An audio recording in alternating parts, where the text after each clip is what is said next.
In today's video, I'm going to teach you how to set a due date to a subtask in Zoho Mail. We'll walk through this step by step, and by the end, you'll know exactly where to go and what to click, so your subtasks are clearly organized with proper deadlines.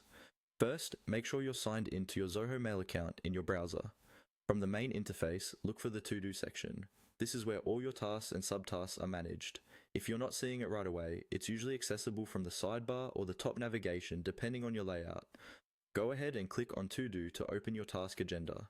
Once your To Do section is open, you'll see a list of tasks that you've already created. These might be personal reminders, work items, or shared tasks from your team. Take a moment to find the specific task you want to work with. You can scroll through the list or use any filters or search options if you have many tasks.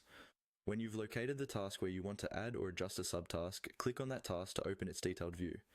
Inside the task details, you should see different sections like description, due date, and other options. Look for the subtask section. This is usually labeled clearly, often with an icon indicating smaller tasks under a main task. Click on subtasks to expand or open that area. If it's collapsed, clicking it will show you any existing subtasks and the field where you can add a new one. Now you're ready to type in your subtask.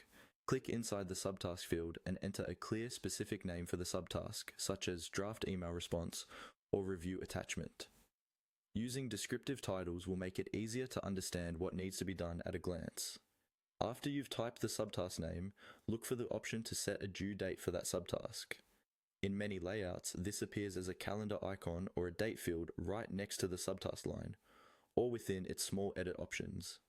Select the date that makes sense for this subtask, keeping in mind how it relates to the main task's deadline. Once you've set the due date, confirm or save the subtask.